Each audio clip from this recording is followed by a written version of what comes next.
Ici, en fait, on est sur les berges de la rivière Saint-Denis, dans le quartier du bas de la rivière.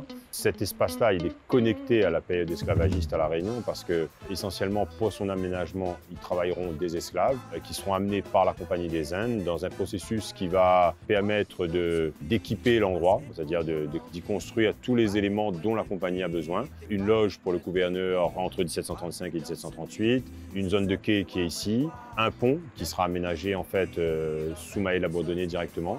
Pour construire son pont volant qui sera livré en 1738, Maël Abandonné va reconcentrer à Saint-Denis tous les esclaves de la colonie. Donc on est dans quelque chose qui est particulier parce que arriveront ici une très large partie des navires négriers qui amèneront ces esclaves essentiellement malgaches dans un premier temps vers La Réunion pour travailler pour les besoins de la Compagnie des Indes.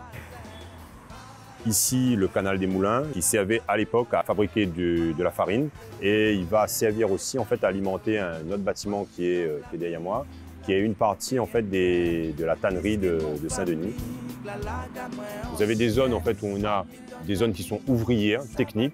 Le quartier du bas de la rivière s'en est un.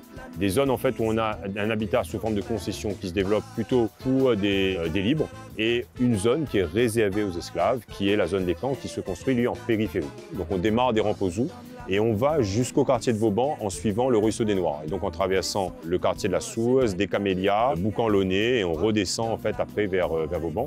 Donc toute cette arc-là en fait permet d'abriter, de loger les esclaves qui travaillent pour la ville. C'est ce qu'on appelle à l'époque les camps des Noirs.